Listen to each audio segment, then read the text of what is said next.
Welcome to Innovating Leadership, Co-Creating Our Future.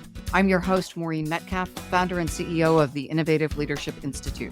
I am delighted to have on the show today Anne Mukherjee, CEO of Pernod Ricard, a global leader with premier wines and spirits. Anne, tell us a little bit about the company. You run a fascinating organization that beyond wine and spirits is committed to art and the environment and running a socially responsible organization. Absolutely. First of all, thank you. I'm really excited to be here with you. You work on something that is near and dear to my heart.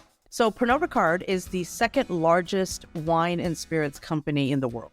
I am chairman and CEO of North America. Our global CEO and chairman, Alex Ricard, is the grandson of the founder of the company, an amazing leader in his own right. And this is a company that believes in this notion of conviviality. And what does that really mean? Because it's kind of a French word, but it's all about unlocking the magic of human connection. And there is magic when people come together, and we're here to unlock it. And that's the business that we are in. And I would say at the heart of our company, where our passion really comes from is, when you're drinking a glass of wine, you're actually drinking grapes, or you're having a cosmopolitan, you're actually drinking wheat. At the core of our company, we're an agriculture company. And so this notion of creating a future, because we have to take care of our terroir and our planet and the climate and being connected to our farmers, that's the heart of our company. We take that very, very seriously. And that then elevates to our mission, which is if we can do that well, we can also take care of human beings by connecting them in the world. I, at one point, ran a nature preserve as my kind of passion project. And the idea that when you create opportunities for people to have experiences in nature Yes. and the natural world, Yes. they connect and care for the ecosystem differently than if they never leave a city and a walk is on a paved sidewalk in a neighborhood without ever having touched the earth other than to weed a garden, maybe. That's right. When you're drinking spirits, you're actually drinking the earth. You're drinking the planet. They taste better than dirt. We do a little magic to it. So how did you get here? Because lots of people are decent leaders, but they don't end up as CEOs of the second largest company in their category. I can't say it was by design. Pernod Ricard, Alex himself kind of went out to do this search. And I've been in love with the brands for a long time. As I got to know the company, I fell in love with it because I think we live in a world today where we ask ourselves, am I just going to work for a company or am I going to buy into a company? As I got to learn about Pernod Ricard, I really bought into it. A lot of people were surprised that I was even considering the offer because alcohol has had a very, very difficult role in my life. My mother was killed by a drunk driver. I have been the victim of people who've used alcohol as a weapon.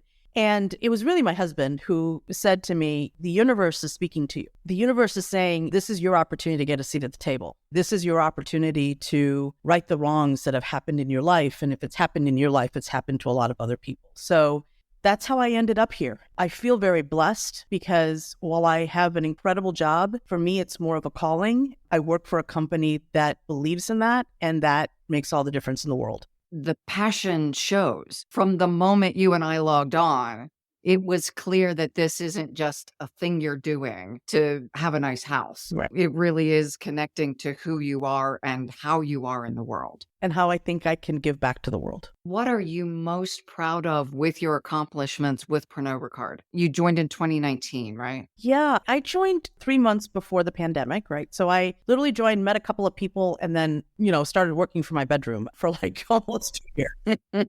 I am so proud of our people. I've learned a whole new chapter in leadership, partly because of the pandemic, but being in Pernod Ricard during the pandemic, this is a company whose culture is also about conviviality. It's about a caring culture.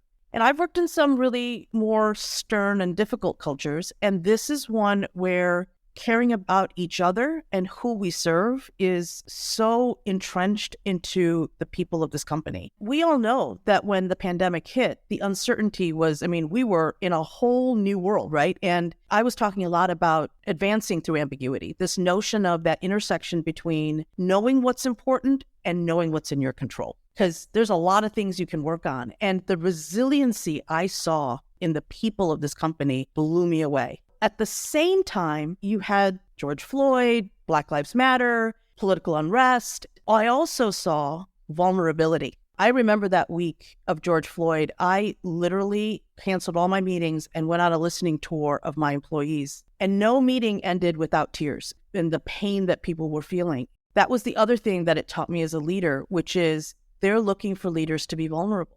They're looking for leaders to say, you know what? I feel your pain and I don't have all the answers. I don't know everything and I need your help. So this notion of resiliency coupled with vulnerability, it was incredible what I witnessed. I feel like it was the people at Pernod Ricard that taught me how to be a better leader. It was a really defining moment for me. Isn't it amazing how we co-evolve? We grow up together. And I love that you're acknowledging the contribution that your team had to your growth as you do to theirs. Yes.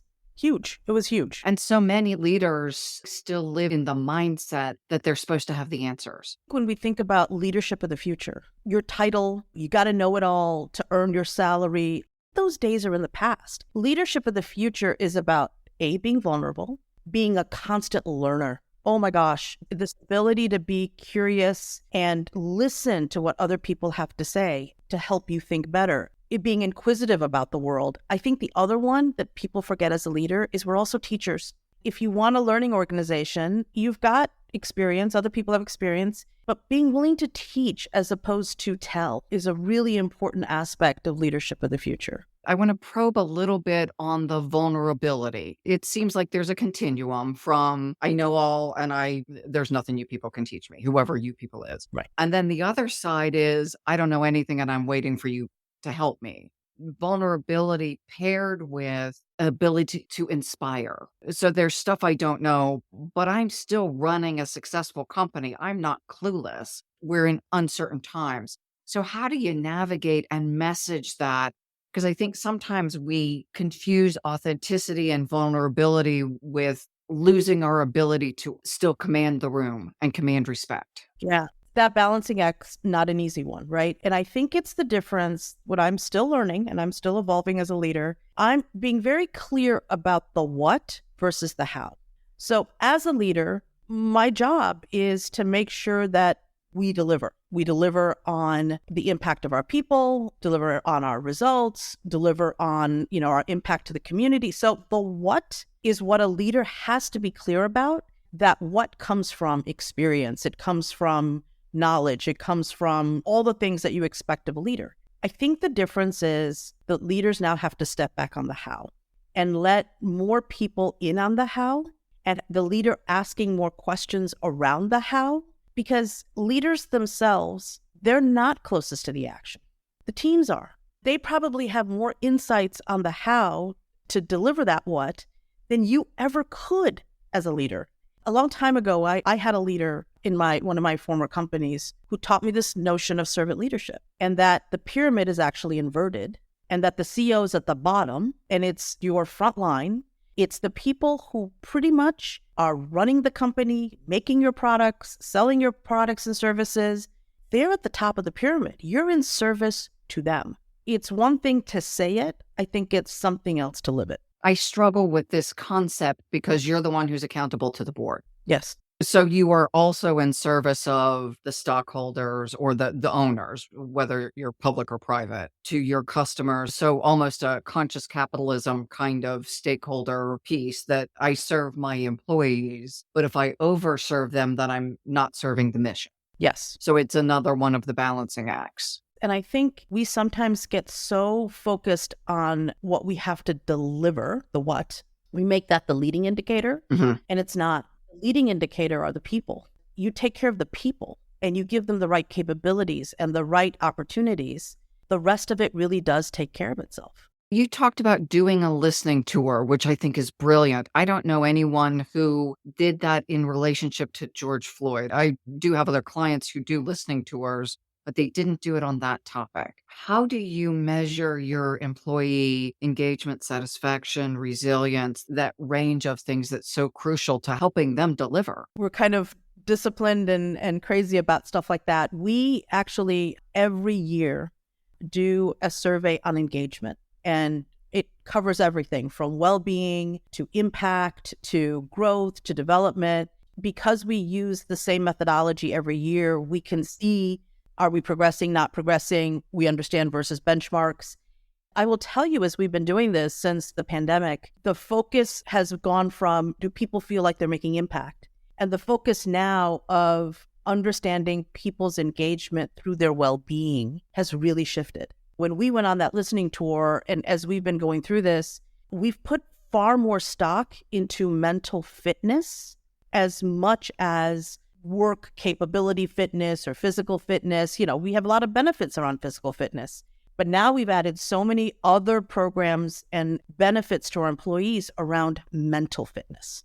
People are dealing with much more today than they ever have mentally. And so it's been a real shift for us. And we work with this organization called BetterUp. We live in a world of technology. And so every employee gets their own personal survey they get to do with BetterUp. And based on what their mental needs are, it could be, I'm dealing with someone who's elderly at home. I could be dealing with marital issues. I could have children issues. I could have people who are sick so it doesn't matter. Or I could have issues with, I don't know how to present in a meeting. I don't know how to do public speaking. It doesn't matter. They get to customize what their mental issues are, and they get a coach, and they get multiple coaches, and they can do it online. So these sort of programs are things that honestly, pre-pandemic, we never even thought of. I'm just thinking of Europe and GDPR and some of the privacy concerns. How do you navigate that across borders? Every country tries to operate based on their local laws, local regulations. Some countries have other ways of doing this. This is what we do in the United States and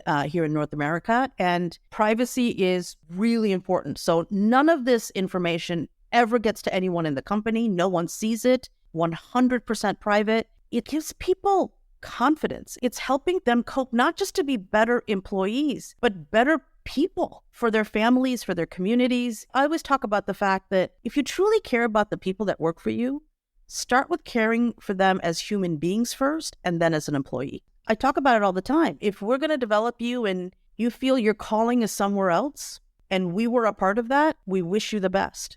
Because you want people that truly want to jump up and down in the morning to come to work. And if they're not, they should go do what matters. It's a short life. One of the things I'm proudest of in helping develop leaders is you can't develop as a leader without developing as a human being. Yes. So they end up being better parents and spouses because we talk about leaders first as the being, then the relating, then the doing. If you're a jerk, it doesn't matter how effectively you have mastered the art of crucial conversations. You're still a jerk. Absolutely right. And I think it goes both ways. A leader should care about their employees as human beings first, too. I agree with you. I want to get back to something you mentioned before in conviviality. You mentioned we've both worked in organizations that thought that being a hard ass, kind of that stuff that goes with that personality, is the way to achieve success, and that something like conviviality is soft. How do you respond to soft isn't always bad? There may just be a different way to accomplish what you're trying to get to. Yeah, we talk a lot about how our conviviality mission and our conviviality culture is a competitive advantage. Look, we're in the business of people. We may sell spirits and we may sell wine, but ultimately we're in the business of people. And if you want to have value creation for your company, the thing you have to be the absolute expert in is people. And because we believe in conviviality and unlocking the magic of human connection, we actually have a science behind how people behave when it comes to moments of conviviality. So, there's a science, and we all know there's disciplines, right? There's behavioral economics, there's science behind this stuff. And, as part of our transformation as a company, that's become the heart of our company. So we, on a predictive basis, know that when you are about to have a celebration, what is it that you need? What is it that you require? If you're going to had a tough day and you just want to unwind, that's a very different need. So when you think about compassion and empathy, that not only leads to you understanding the business that you're in better, that also leads to you creating an environment for the people that are behind that mission to also feel that they matter. That's not soft. Those are actually pretty great things when you're trying to deliver results. I don't remember the engagement numbers, but the amount of people that are disengaged or actively disengaged, it's like 70+%, the quiet quitting and all of that stuff. So it speaks to this culture of fear may deliver short-term results, Yes. but it doesn't deliver long-term commitment. It doesn't deliver me giving my best. It delivers me creating results because I'm afraid someone's going to yell at me or fire me or all of the whatever thing happens when we don't do our jobs. Really well said. I always talk about at the end of the day, whether it's the distributors I work with, our employees, I can make you sign a contract. I can make you sign an employee agreement. And as a part of that, yeah, I'm going to promise to pay you whatever. But at the end of the day, I can't make you or require you to give me your energy. You own that no matter what. And there's a lot of demands on everyone's energy. If I don't earn a disproportionate or greater than fair share of the energy, we're not going to win. Beautifully said. So I want to go to something you said when you took the job, that you lost your mother to drunk driving and how personal this choice was to you. I can't imagine that inner conversation. How does taking this role help you square that? Because it sounds like this is a big thing for you. It was. I'll give you two stories to address both. The first one is, I've been a victim of sexual abuse. Alcohol played a role in that. So 2 to 3 weeks after I joined the company, one of our greatest and best brands is Absolute. Mm-hmm. I loved Absolute all my life. And Absolute has been about a brand that's been about provocation for decades. And it kind of lost its voice. And so I got a challenge from my boss, Alex, that said, you know what? How do we bring it back into conversation in a meaningful way? And at the time, the Me Too movement was a rage. This notion of consent, that a no means no, and only a yes to sex is a yes. And there's a lot of confusion in that conversation of consent. Did I really give it? Did I not give it? And so we created a campaign within a month of me joining. We launched it right at Valentine's Day called Sex Responsibly on Absolute. It was really a movement to create a conversation around, oh, you mean when I said no, it really meant no? And it's like, yes, and you do not have to feel guilty about it. And I lent my personal story to that campaign. And I came out openly and talked about the role alcohol had played. And I said very publicly that if you are going to buy our products because you're going to use it as a weapon, we don't want your business. I felt like I finally got to speak. Like it gave me an opportunity to say, the things that happened to me, unacceptable. And to create a forum for other people to feel like finally someone's listening to me meant a lot. On my mother's passing, which, I was 14 at the time, and to this day, it's the defining moment of my life. Again, Pernod Ricard for the last 30 years has worked with an organization called responsibility.org. Our partnership with them means everything to me. They had been working on a bill that they were trying to keep in the infrastructure bill when President Biden was elected. And lo and behold, it got voted in. It's the Halt Right Act. What it is, and Biden has now signed this into law, that starting in 2024, every car manufactured in the United States will have a built-in breathalyzer. I did not know that. That's pretty groundbreaking. He signed it into law. That was the day I looked up at the heavens and said, that one's for you, Mom. Thank you. I'm going to take a breath at this moment. So thank you.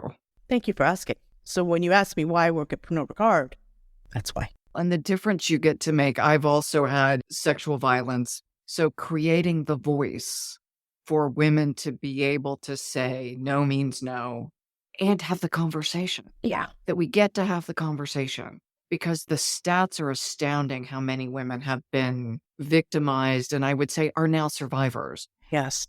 And are stronger, almost that idea that a bone is broken and in the healing, it can be stronger or it can still be the weakest part. Yes. By having a voice, it gets to heal. Gets to heal. And I'm sorry for what you had to go through it. You shouldn't have to. But to your point, there are many of us. And if we can unite to give each other a voice, there's nothing more powerful. And I do believe you can turn pain into power. Thank you for saying that. Thank you for your empathy. And likewise, that no young girl, young woman, old woman should have to be a victim, That's right. should have to be afraid of a family member, a babysitter, a parent, a spouse, a roommate, and many, many people are. Yes. Yes. We continue on those efforts. We're piloting a program called Safe Nights. We've done it in Texas where, back to your point, there isn't any one person, if you want to go out and be convivial and have a good time at night and visit restaurants or bars, you should not be fearful of what either happens in those places or when you go home from those places. So we've now started a program where restaurants and bars can be certified to keep their patrons safe. There's courses that they can go through and you can actually be certified. So again, it's a pilot. We're actually going to take this to multi-cities across the US. This goes back to, again, we talk about return on investment, and that is my job as a CEO. Mm-hmm. But your return on responsibility, how you return that investment, is equally important. And we have a responsibility. So this notion of responsible hosting, this notion of being responsible to the planet, this return on responsibility, when you started, these are our passion points. I love that. I love that you can be a company that sells spirits, creates conviviality, and concurrently creates responsibility and safety. Yes. We make assumptions that if you sell alcohol, you're encouraging overuse. Yes. And we do absolutely not want overuse. Unlocking the magic of human connection is not overdoing it, right? Yeah. Too much of any good thing is not a good thing. I don't care what. Mm-hmm. And being in control, being responsible, that's what's really important. You talked about the act signed into the infrastructure bill. And to me, that would be kind of a lifetime accomplishment. What are your other accomplishments or things you have in the works that are also things you're incredibly proud of? Our commitment to the planet and what we're doing. And, every company, I think, is trying to figure out, what is it that you're going to do for the planet? What are you going to do for sustainability? I'm so proud of what Pernod Ricard has accomplished. It's actually been recognized. The only beverage company has been recognized by the UN for their sustainable goals. I think how we're pushing the envelope from a sustainability perspective is one area that I feel very proud about. What we're pushing on the responsibility side that I think we talked about is great. But it's not just also the big things. It's also the things that I think affect everyday life. And I'll give you an example. And all of these things that I'm talking about, I'm just here for the ride. I have these incredible, passionate people in my company that drive all these initiatives that I'm talking about. They wow me. And we have another initiative that we've partnered with. It's called Women of the Vines. And as you know, the alcohol industry has largely been a very male-dominated industry. And we have these incredible women that work in our industry, but still suffer harassment on the job and, just things that should not be happening. And I have these incredible, talented women in our organization that partnered with Women of the Vine, and they have created industry standards around harassment. They've created an industry speak-up line that, independent of what company you work for, if you're worried that if you report something in your company, there might be retaliation, we've created it industry-wide. We have new standards. This happens because there are people that really just want this to be a fabulous industry that anyone should feel the opportunity to work in. It shouldn't have stigma. Whether it's the big initiatives that we do as an organization or these grassroots initiatives that happen from our people, it's pretty awe-inspiring. It is. I want to work for you. Anytime. We will have some listeners who say the same thing. I want to be working for you. And others who say, that's really nice, but how do you stay in business? Does this really work? So can you talk about overall financials that you can be good, responsible, convivial, and profitable? Yeah. If you look at our results in the last almost 3 years, we've grown double digit. We now have crossed the $1 billion mark on profit. We're approaching $3 billion in sales. The numbers we have posted, and they're all public record, have been some of the highest we've had in our company. I do believe a lot of that happens not because, we're like, here's a number and you got to go hit it. It happened because people felt that their contributions mattered. They looked under every nook and cranny. They were innovative. They were creative in how they did their jobs. It's a part of our DNA. I think that's why we're posting the numbers that we're posting. We're punching above our weight, and tying the two together, that you can have ROI with ROR, feels really good. you're in essence the case study that for all of the naysayers who don't see that it's possible, you are a data point and a really good one to say both can happen at the same time. They absolutely can. We live it every day. And I want to go back a little bit to young Anne, who went through at 14 the loss of a mom, went through sexual violence. You had a lot happening as a very young woman. Many women who go through that have killed themselves, have the adverse effect of childhood events. And there's a lot of research that says the probability that you would be successful is much smaller because of those things that happened. How did you get from the challenges you faced to the CEO chair? You're absolutely correct. I have been told, I've been sent by former companies, whether it's coaches or counseling or whatever, and most people have heard my story and said, yep, you should basically be a homeless drug addict or, to your point, committed suicide. And it has been a hard life. I won't lie. And when people say, if you could do it over again, would you do it over again differently? My answer is no. I have been through a lot. I had a very violent first marriage. The violence led to me being told I could never have children. And the thing that I would tell people who've gone through trauma and difficulty is don't give up hope and don't stop believing. I met the man of my dreams, and he gave me my next lease on life. He changed my world. He believes in life so much, like he drinks it like it's a cool, refreshing drink. He takes up every sip of life. And, he gave me a lot in terms of believing in myself. We ultimately, went through IVF, and now I'm getting into territories that it's personal, but I got pregnant. It was ectopic. I was near death. I think about if that happened to me today with what we're facing on reproductive rights, I probably might have died.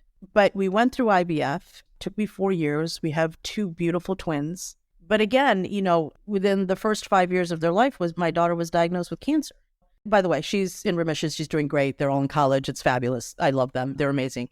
It's like this, you weeble, but you wobble, but you don't fall down. I have learned that adversity and disruption is not an if, it's a when. And as I've told my story publicly, I'm amazed. Everyone has a story. But we're trained through life and culture to suppress it and act normal. I don't suppress it. I talk about it. I hope that it helps others feel like they too can feel like they're not victims, that life is within their control. And when you have that outlook, I don't care if it's the pandemic, I don't care what it is, you help people be resilient and you help people believe. Now, I've worked a lot on my purpose and it started with my mother. And my mother said to me growing up, she said, you're going to meet a lot of people in this world. Some you're going to like, some you're not going to like. She goes, I don't care. She said, God loves everyone and God put a gift in everyone. And your job in life is no matter who you meet, learn their gift and learn from their gift. What's interesting is I did that. I found out that most people don't even know their own gifts. And so my purpose now as a leader, as a human being, is whoever I meet, I want to showcase their own gift to themselves so they realize that not only can they do the possible, but they can also realize the impossible. And so that's what keeps me going. What a beautiful outlook on life. It may not be if, but when, and yet your share of adversity is probably on the scale more than most.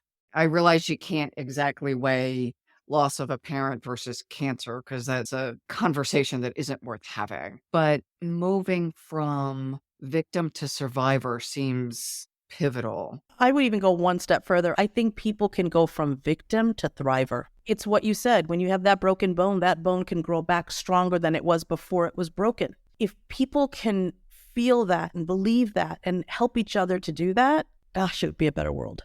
The healing creates the opportunity, not realized in everyone, for empathy and compassion and to find the gift even in the bad, because there are opportunities. I have fondly said, if not for the adversity, I would be average. And I really don't want to be average. The challenges invited me to be better. Yes, we all have adversity in our lives. If you haven't had any, boy, you're unique and lucky, right? But unfortunately, adversity then creates a narrative that sometimes becomes so negative that it keeps you from unleashing yourself. And most people will do that because they don't want to face the adversity. And if you face the adversity, You then control your narrative. You don't let the adversity make your narrative. I'll share first this time, and then I'm going to ask you the same. In dealing with my adversity, it seems like I went through every kind of therapy and alternative. I had a rebirthing coach. I went to a Mayan shaman. I mean, just like anything you can imagine if you went through the New Age catalog of stuff, and traditional therapists and fill in the blanks. And somehow came out the other end. And people in my therapy groups did end up taking their lives, ended up with severe multiple personality disorders. I mean, there were people who have the experiences that you've had and that I've had, that if their life continues, they don't have the choices that we have. And so I've often wondered, why was I spared that impact? Why do I get to do what I do? And maybe it's so that I can get to do what I do. But I wonder for you, how did you navigate the trauma? I want to talk about, I know, a topic that is near and dear to your heart, mentorship. Mhm. When people go through adversity, they go inward. What I have learned is in times of adversity, you actually have to do the opposite. You got to go outward. In my life, I have distinguished between people that mentor me, and this is different than people who sponsor me. Mentors are those people who, when you close the door, you can trust them to tell you what you need to hear, not what you want to hear. My mentors have included my own husband. They've included friends. Now they include my children. My children know me better than anyone, and it's scary because they put it right between the eyes. I've had coworkers be my mentors. I've had employees be my mentors. Opening up and letting them in is really, really important. And sponsors, who I've had incredible sponsors, right? They've sponsored me in my career. They've helped me go up the ladder. They believed in my work. But with sponsors, you want your act to be together, right? But with mentors, you can close the door and be yourself. And if it weren't for those mentors in my life, and I've had a few that really lifted me when I needed lifting, that's where the vulnerability comes in. And I've had people tell me square in the eyes, what you are doing is wrong, and let me help you see why. This is incredibly powerful. And I, in turn, try to be mentors to others. And the reason mentorship is so important is you're creating the benchmark of tomorrow, because these are the people who will take over tomorrow. You know, we're mentors when we're parents, we're mentors to our friends. Being a mentor and finding the right mentor, I think it's critical in terms of how people overcome. How did you find the professional colleague mentors? How did you identify who was right? And as importantly, who was not? Yeah. Who do you not want to open up to? I tend to gravitate towards those people who are curious in the world. I tend to gravitate to those people who worry as much about the how of what they do as much as the what of what they do. Because the what gives them credibility, the how gives them trust. You know, sometimes, and it's happened, a lot of my mentors have come from my professional life because I spend a lot of time in my professional life. There are people that I still work with today, 20 years later, who are still my mentors.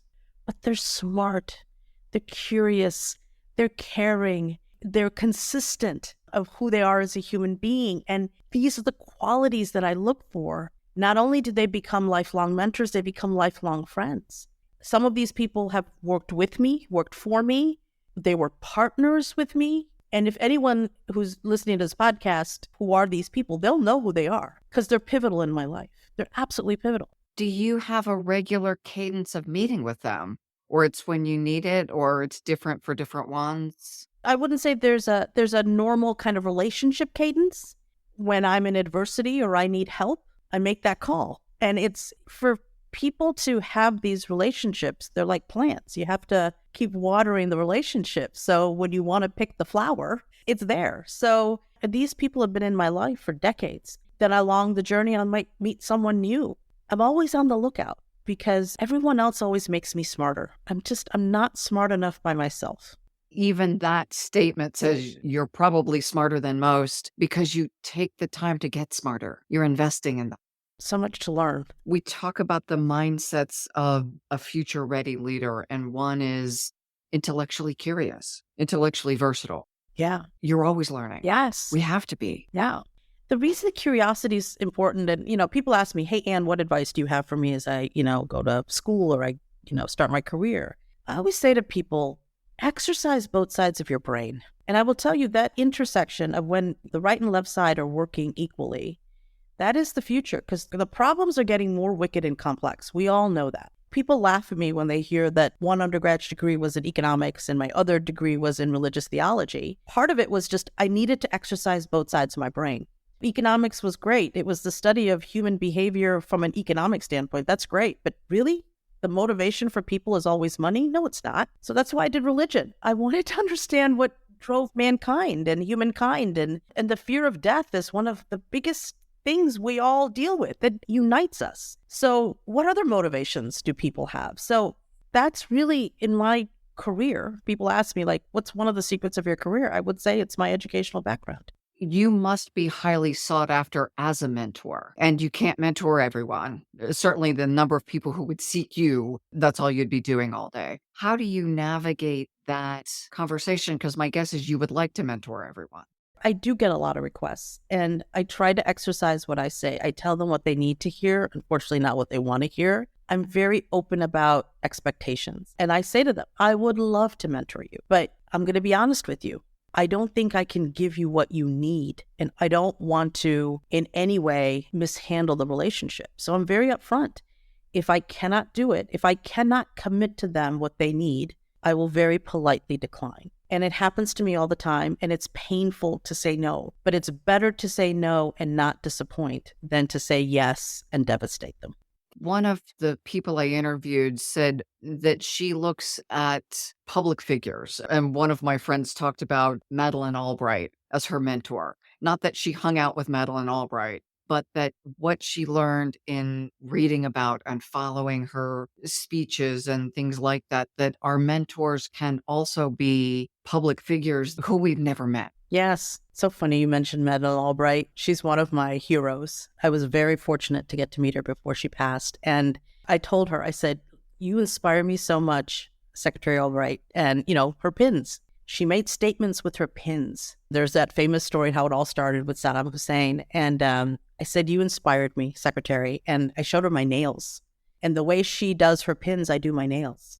I was recently visiting our Chivas brothers where we make our scotch. So I had the nails done.